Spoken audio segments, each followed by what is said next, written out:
To close out our show, we take a special look at an emerging pro-life group that puts abortion facilities out of business. The Center for Client Safety says that hundreds of abortion facilities in more than 30 states have been cited for malpractice since 2018. This pro-life group's mission? To make sure every single one is held accountable. Formerly known as Repr, the group collaborates with people in communities across America to expose violations. Since its founding, the Center for Client Safety has shut down 2 abortion facilities and suspended the licenses of 2 abortionists. We speak to President and CEO Missy Martinez Stone just ahead of the announcement of their new name. We have that interview for you right now. We are here with Missy Martinez Stone. She's the CEO of Repr. Thank you so much for being here with me, Missy. Yeah, I'm so happy to be here. Of course.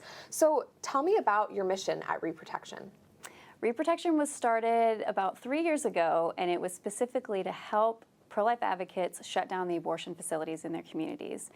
And it was started to bridge this gap between the regulations that were being passed on the state level to ensure that these abortion facilities are safe and are, sterilizing their equipment, meeting basic medical standards. Sure. But what was happening on the ground was these amazing pro-life advocates like Sidewalk advocates and pregnancy centers were seeing that they were not following any of these rules. And so we came in to fill that gap and go, okay, what is actually happening in these facilities and why are they not being held accountable? And so we come in, we investigate, we research, and we take that information to the appropriate agencies and ensure that they are holding these facilities accountable. One of my favorite things about our organization specifically is that we have measurable results. And we can see our work in the fact that we have shut down 2 abortion facilities permanently in the 2.5 years that we've been in full operation. But we've also helped stop 2 Planned Parenthoods from opening in upstate New York, and that was about zoning. Wow. And we have got cases all over the country, but we can see the measurable impact and the fact that 2 cities in our nation do not have abortion facilities anymore. And that in turn is protecting women and it's saving children. Obviously, the work that you do to shut down these clinics is so closely tied to these people who are on the front lines every day, out on the sidewalk. Talk to me about how you've collaborated with Sidewalk Advocates for Life since your founding. Lauren Muzica and her team were some of the earliest believers. I mean, as soon as we came out and said, we are here to help you, to be a place that you can bring these reports in a way that honors the woman's experience, that protects her privacy. We're not using media, which is very different from a lot of other pro-life groups, and not to begrudge them, that's just the way that they choose to handle it. But in the past, it's been we hear these stories and then we go to the media, and so it's created difficulty for sidewalk advocates and pregnancy centers because these women are not comfortable, being publicized in that way. And so we said, okay, we're going to create a safe place that honors patient privacy where you can bring this information, because they were getting calls. Lauren called me and said, I'm getting calls asking, I'm seeing these crazy things, I'm hearing these, and I don't know what to tell them. And I said, okay, well, we can now be your place to go. And what it turned into this beautiful relationship of we need them and they need us. Like, they need that safe place to take that information that they're seeing, but we also need them, because without the eyes and ears on the ground, we have no way of figuring out, how these abortion facilities are breaking the rules. Right. And so it's turned into this beautiful coalition. We talk probably every week. Same with Heartbeat International, Support After Abortion, where they refer to us any cases that they hear, any illegal activity, and then we provide that service to them and say, if you need a place to report, we'll take those cases, we'll investigate it. You get back to sidewalk counseling. Like, I would be a terrible sidewalk advocate, and I know that about myself. But there are other people that are so good at that, and they need to be doing that. And let me read, 400 pages of court documents or legal code. Right. And so it's turned into when the sidewalk advocates are at their best and they're fully trained, and we are at our best and we're investigating, the pregnancy centers are at their best, we are all working together, and that's when we see abortion facilities shut down. Yeah, it's amazing the power of that collaboration. Yes. Missy, you mentioned these sidewalk counselors are your eyes and ears. Yes. For someone who might be kind of new to sidewalk counseling, what are the things to look for outside of these abortion clinics? Because some of them are so closed off and private. You know, Right. they'll have an escort bring the women in, and you have to stand 20 feet away from these clinics.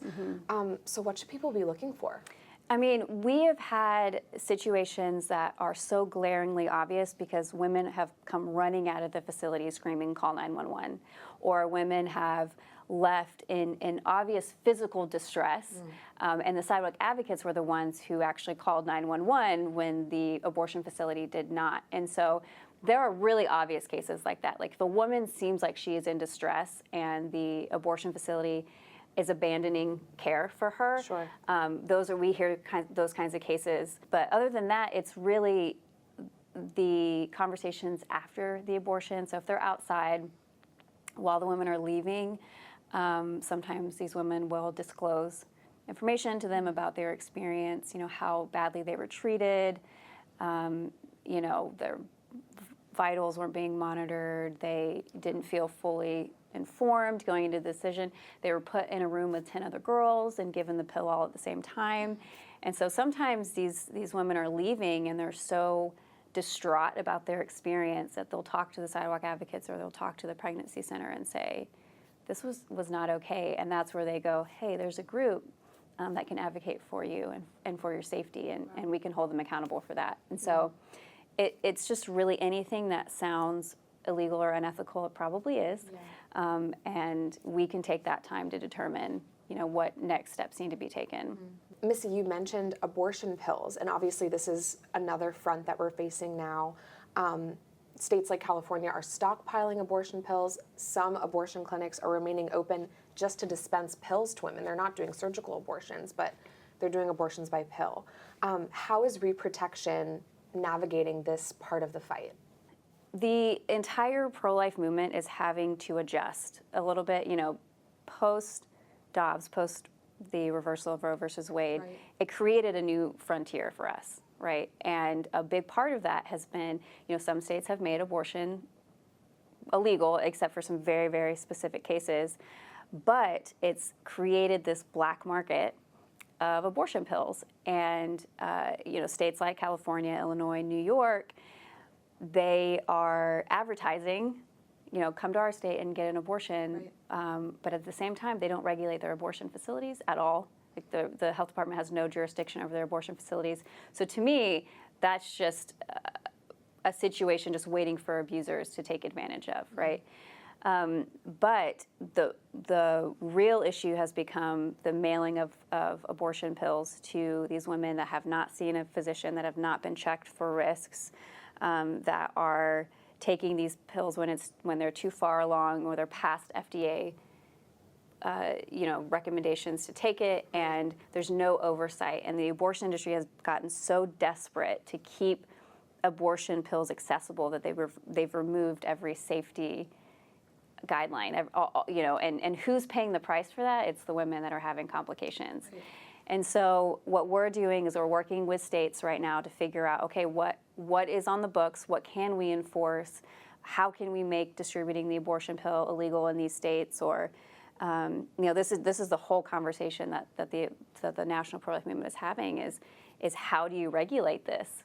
And it's really hard. But for us, it's looking at complications. When women are going to the ER, are the hospitals reporting these complications? Like, can we get that hard data and show this is dangerous and needs to be regulated? And so we're all trying to figure this out and do it quickly and in a way that is protecting women from the abortion industry. Well, Missy, thank you for pioneering this important facet of our movement. It's so important, and I'm so glad we got to learn more about it today. Thanks for joining us. Yeah.